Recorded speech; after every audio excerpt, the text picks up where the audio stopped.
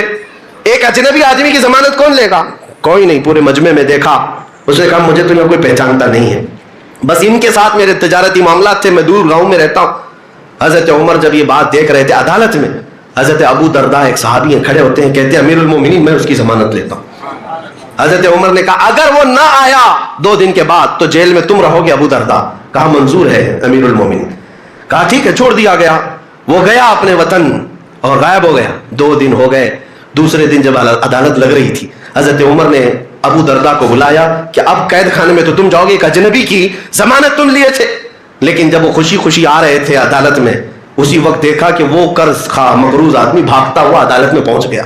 کہا میں اپنی قرض کی امانت لے آیا ہوں، میں انتظام کر لیا. اس صحابی کو بلائیں جن کا قرضہ تھا. وہ آئے، انہوں نے دیکھا کہ یہ بندہ لے کر کے آ گیا، واپس لے کر کے آ گیا ہے. اب یہاں پر معاملہ بالکل بدل گیا. عدالت میں جو ہے اس قرض خواہ کو اس صحابی نے معاف کر دیا کہ قرضہ میں معاف کرتا ہوں، مجھے تجھ سے قرضہ نہیں چاہیے، واپس لوٹانے کی حاجت نہیں، میں نے معاف کر دیا. تب حضرت عمر ابن خطاب رضی اللہ تعالیٰ عنہ نے اس بندے سے پوچھا کہ تو بھاگ کر جا چکا تھا، بچ سکتا تھا، تجھے مدینے والے پہچانتے نہیں تھے، کہیں جا کر چھپ جاتا، واپس کیوں آ گیا 2 دن کے بعد؟ وہ کہتا امیر المومنین سچ کہہ رہے ہیں آپ، بھاگ سکتا تھا، لیکن اگر بھاگ جاتا تو ڈر اس بات کا ستا رہا تھا کہ کہیں دنیا یہ نہ کہے محمد عربی کے غلام دھوکے باز ہوتے. میں رسول اللہ کا غلام، میں رسول اللہ کا غلام ہوں، کہیں کوئی یہ نہ کہہ دے کہ محمد صلی اللہ علیہ وسلم کے غلام دھوکے باز ہوتے ہیں، وعدہ خلافی کرتے ہیں. اس لیے اس ڈر کے ساتھ میں حاضر ہو ہی گیا. حضرت عمر فاروق رضی اللہ تعالیٰ عنہ نے حضرت ابو درداء سے پوچھا، اجنبی آدمی تھا، آپ نے اس کی ضمانت کیوں لے لی؟ آپ کو ڈر نہیں تھا جیل جا سکتے تھے آپ؟ حضرت ابو درداء نے کہا میں مجمع میں دیکھا سناٹا تھا اور ایک مسکین آدمی، اجنبی آدمی، میں اسی لیے کھڑا ہو گیا، کل کو دنیا یہ نہ کہے محمد عربی کے غلاموں میں رحم دلی ختم ہو گئی. ہمارا مقصد یہ ہے انسان کا غلام نہ رہے. ہر دور میں یہی چلتا آ رہا ہے. اور آپ شروع کے دنوں میں جو غلاموں کے معاملات اسلام کے مسائل میں بھی اگر پڑھتے ہیں تو یوں نہیں ہے کہ اسلام نے غلامی کو بڑھاوا دیا ہے، بلکہ اسلام دھیرے دھیرے دھیرے غلامی کو ختم کر دیا. ارے تم نے قسم کا اگر کھا لیا، قسم کھا لیا اور اس کو توڑ دیا تو کفارے میں غلام آزاد کرنا ہے، روزہ اس کے کفارہ ہے، اس میں غلام آزاد کرنے ہیں، زہار ہے اس میں غلام، کئی ایسی چیزیں ہیں، غلطی تم کر رہے ہو لیکن غلام کو آزاد کرنا ہے. یہ سسٹم کیوں بنایا گیا تھا؟ یہ سسٹم اس لیے کہ غلامی کا دور ختم ہو جائے. اور اسلام نے جو کچھ بھی غزوات ہوئے، جنگیں ہوئیں، وہ صرف اور صرف اللہ تبارک و تعالیٰ کی زمین پر اس کے احکام کے نفاذ کے لیے. دوسرا ریزن انہوں نے بتایا تھا کہ جب کبھی جنگ کرنے کا حکم ہمیں اس وقت تک نہیں ہے جب تک کسی قوم کے اوپر کوئی ایسا ظالم آ جائے جو وہاں کے لوگوں کا جینا دھوبر کر چکا ہو، ان کو سانس لینے کی بھی دقت آ گئی ہو، تو پھر اسلام کہتا ہے کہ اللہ تبارک و تعالیٰ کی مخلوق کو آسانی پہنچانے کے لیے اور ظالموں سے نجات دلانے کے لیے پھر اس کے لیے جنگ ہوگی۔ تو جنگوں کا جو ریزن ہے، وہ مقصد ہے، وہ اللہ تبارک و تعالیٰ کی زمین کو فساد سے صاف کرنے کے لیے ہی صرف ایک ریزن آپ کو ملتا ہے، یہ اسلام میں۔ باقی دوسری جگہ آپ جہاں پر بھی دیکھیں گے، دوسرے ملک پر، دوسری قوم پر حملہ کرنا ہے تو وہاں کے مال کو لوٹنا ہے، وہاں کی زمین کو حاصل کرنا ہے، وہاں کی بادشاہت کو لینا ہے، وہاں کے علاقوں پر اپنا قبضہ جمانا ہے۔ اگر علاقوں پر قبضہ جمانا ہی ہوتا ہر جنگ کرنے کے بعد، تو آپ کو میں بتاؤں خالد بن ولید نے 125 جنگیں لڑی، 125 جنگیں لڑی اور کئی علاقے فتح کیے۔ کیا ہر علاقے کو فتح کرنے کے بعد خالد بن ولید نے اپنی بادشاہی کا اعلان کر دیا کہ آج کے بعد سے اس علاقے کا مالک میں ہوں، اس علاقے کا بادشاہ میں ہوں؟ نہیں، پوری تاریخ اٹھا کر کے آپ دیکھیں کتنے ایسے صحابہ ہیں جن کو سپہ سالار بنا کر کے بھیجا گیا، انہوں نے علاقے کے علاقے فتح کیے، لیکن اپنی بادشاہی کا اعلان انہوں نے نہیں کیا، بلکہ ہمیشہ سے یوں اعلان کیا کہ میں رسول اللہ صلی اللہ تعالیٰ علیہ وسلم کے غلاموں کا ایک ادنا غلام ہوں، اور امن کے لیے اس زمین کو فساد سے صاف کرنے کے لیے میں یہاں پر آیا ہوں۔ محمد بن قاسم 19 سال کی عمر میں ہندوستان آیا تھا۔ آپ کو پتا ہے محمد بن قاسم سب سے پہلے 10,000 کا لشکر لے کر کے جب آیا تھا، وہ بھی ہندوستان کیوں آیا تھا؟ ہندوستان میں ظلم اس طور پر ایک راجہ دائر سنگھ نے اور اس کے گنڈوں نے کچھ عورتوں کو قبضہ میں لے لیا جو حج کے سفر پر جا رہی تھی، اور عورتوں کا مال بھی لوٹ لیا، ان کو قید میں رکھ دیا گنڈوں نے۔ ان عورتوں نے گہار لگائی، کچھ لوگوں نے ان عورتوں کی یہ باتیں سنی اور عرب کے اس وقت کے گورنر جو تھے حجاج بن یوسف کے پاس یہ خبر سنا رہے تھے۔ حجاج بن یوسف کا بھتیجا محمد بن قاسم 19 سال کا، اس نے یہ خبر سنی کہ اتنی دور کچھ عورتوں پر کچھ ظالم گنڈے ظلم کر رہے ہیں۔ اس نے وہیں سے آواز لگائی، لبیک یا اختی، اے میری بہن، میں آ رہا ہوں تیری مدد کے لیے۔ اور اس زمانے میں 4000 کلومیٹر کا سفر کر کے آنے والا، جنگلوں کا سفر، دریاؤں کا سفر، پہاڑوں کا سفر، 10,000 کا لشکر لے کر ایک جوان آیا ہے، اور پھر اس زمانے میں موجود ان گنڈوں اور ان ظالموں کو جو عورتوں کے حقوق کی پامالی کر رہے تھے للکار کر کے کہا۔ پھر مقابلہ ہوا، 3 دن تک یہ لڑائی چلی تھی۔ اس کے بعد وہ سارے گرفتار ہوئے اور راجہ کی بھی گدی چلی گئی، تخت چلا گیا، سب ختم ہو گیا۔ ایک 19 سالہ لڑکے نے امن کا پرچم لہرایا تھا، لیکن ریزن کیا تھا، مقصد کیا تھا؟ ظلم سے علاقے کو صاف کرنا۔ اور اس کے بعد ایک بڑے پنڈت ہیں الہ آباد یونیورسٹی کے، وہ ریسرچ اسکالر بھی رہے، اور لکھی ہوئی اس مورخ کی کتاب میں سے آپ کو میں بتاؤں، مسلمانوں کی لکھی ہوئی تاریخ کی بات نہیں کر رہا، پنڈت نے لکھا ہے، ہندو پنڈت ہیں، انہوں نے لکھا کہ محمد بن قاسم جب آیا تو اس نے صاف اعلان کیا تھا، اس علاقے میں رہنے والے جس کو جس چیز پر عمل کرنا ہے وہ آزاد ہے، کوئی میرا نوکر نہیں ہے، کوئی میرا غلام نہیں ہے۔ اور عدل ایسا قائم کیا تھا کہ پورے علاقے والوں نے اپنے سر آنکھوں پر اس کو بٹھا رکھا تھا، 19 سال کے جوان، کیونکہ لوگ راجاؤں کے ظلم سے تنگ آ چکے تھے۔ دیکھا تھا انہوں نے کس طرح سے کسی کی بھی عورت کو اٹھا کر کے اپنے حرم سرا کی زینت بنا دیا کرتے تھے، لیکن ایک 19 سالہ جوان جب آیا تو اس نے عدل و انصاف ایسا قائم کر کے دکھایا تھا، ہر ایک نے اپنی بائیں پھیلا کر کے اس کا استقبال کیا تھا۔ یہ ہندو پنڈت کی کتاب میں لکھا ہوا موجود ہے، اپنے نہیں دوسروں نے اس عدل اور انصاف کے متعلق لکھا ہے۔ اسلام کا ریزن یہ رہا ہے میرے عزیزوں، دنیا ہزار پروپیگنڈا پھیلائے، آج تاریخ کے اوپر تم کتنے دھبے ڈال کر کے چھپاؤ گے؟ اگر پیچھے جاؤ عرب کی جاہلیت میں، اگر جنگیں دیکھیں گے آپ، اللہ کی پناہ جو مشہور جنگیں ہیں وہاں کی، حرب بسوس ایک نام سے جنگ ہوئی جو 40 سال تک چلتی رہی۔ بنی بکر اور بنی تغلب یہ 2 قبیلے تھے، ان قبیلوں میں ہوا کیا تھا، بنی بکر کی اونٹنی بنی تغلب کے چراگاہ میں آ گئی تھی، اونٹنی چرنے کے لیے آ گئی غلطی سے، اس پر جنگ شروع ہوئی اور 40 سال چلی تھی۔ کیسی جنگ ہوئی تھی دونوں قبیلوں میں؟ جب تک دونوں قبیلوں کے لوگ ختم نہ ہو گئے، دونوں قبیلوں کی اونٹنیاں اور گھوڑے مر نہیں گئے، تب تک یہ جنگ چلتی رہی۔ اس کے علاوہ اور بھی جنگیں ہیں، اوس و خزرج کی لڑائی 120 سال تک چلی تھی۔ یہ صرف اور صرف غرور اور تکبر کی بنیاد پر چلی ہوئی جنگیں ہیں، علاقے کے علاقے انہوں نے ختم کر دیے تھے، نسلیں ختم ہو گئی تھی۔ نبی پاک صلی اللہ تعالیٰ علیہ وسلم کے مدینہ طیبہ آنے تک اوس و خزرج کی لڑائی چل رہی تھی۔ اور اگر آپ یہ کہیں یہ عربوں کی جہالت اور ان کی نہایت ہی بدماشی کا حال ہوگا تو ایسا نہیں ہے میرے عزیزو، اس زمانے میں ایران کا بھی وہی حال تھا، روم کا بھی وہی حال تھا۔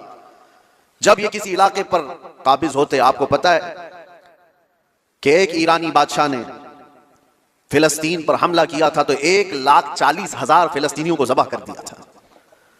اور روم والے کیا کرتے تھے؟ روم کے عیسائی جب یہودیوں پر قابض ہوتے تھے تو ان کے ہاں تو مشغلہ تھا. ہزاروں لوگ جب جنگ میں قیدی بن کر کے آتے تھے تو انٹرٹینمنٹ کے لیے روزانہ میدان سجائے جاتے تھے، اور اس میں بڑے بڑے جو پہلوان ہیں، جو سپہ سالار ہیں، وہ اپنی تلوار کا جوہر دکھانے کے لیے ان قیدیوں کو ایک ساتھ مارتے تھے. اور یہ مقابلہ ہوتا تھا کہ ایک وار میں کتنی گردنیں اڑا سکتا ہے آدمی.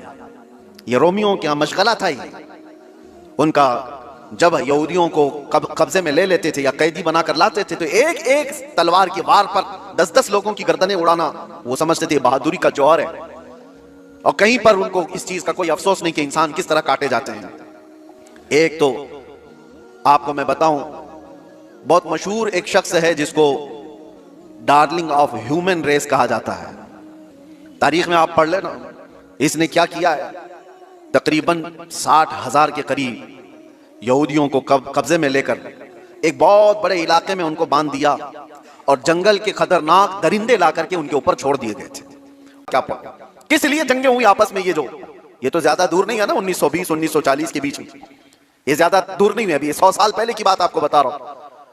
فرسٹ ورلڈ وار اور سیکنڈ ورلڈ وار میں جو لوگوں کی موتیں ہوئی ہیں، فرسٹ میں تقریباً 3 کروڑ لوگ مارے گئے. کروڑ، 1 2 100 200 1000 2000 کی بات نہیں کر رہا ہوں، 3 کروڑ.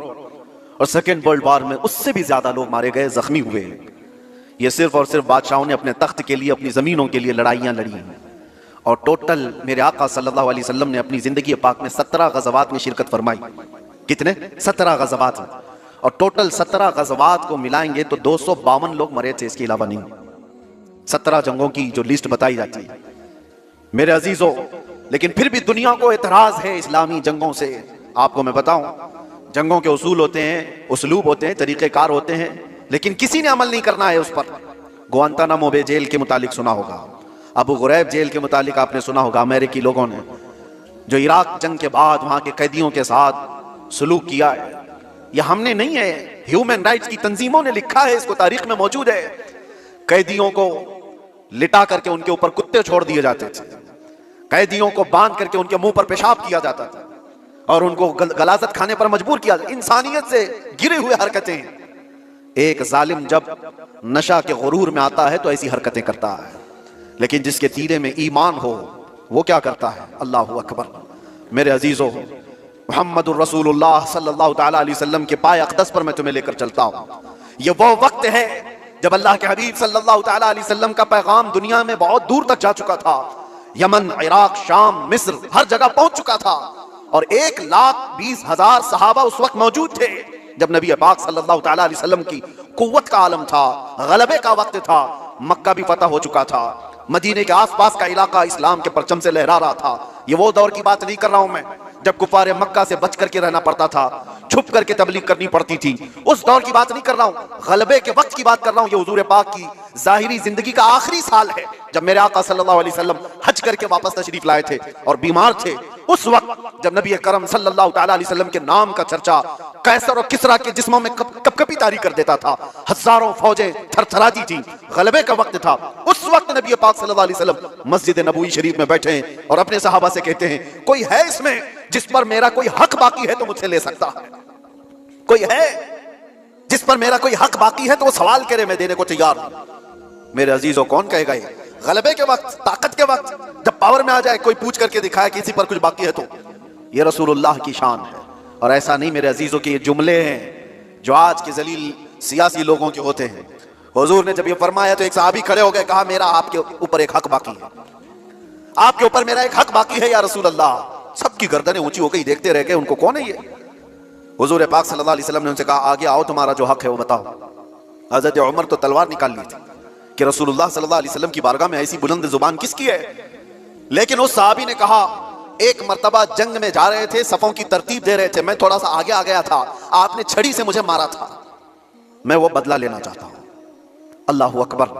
حق اتنا بھی ہوتا ہے میرے عزیزوں. حالانکہ قائد امن و اسلام اور بانی اسلام ہے میرے آقا صلی اللہ علیہ وسلم.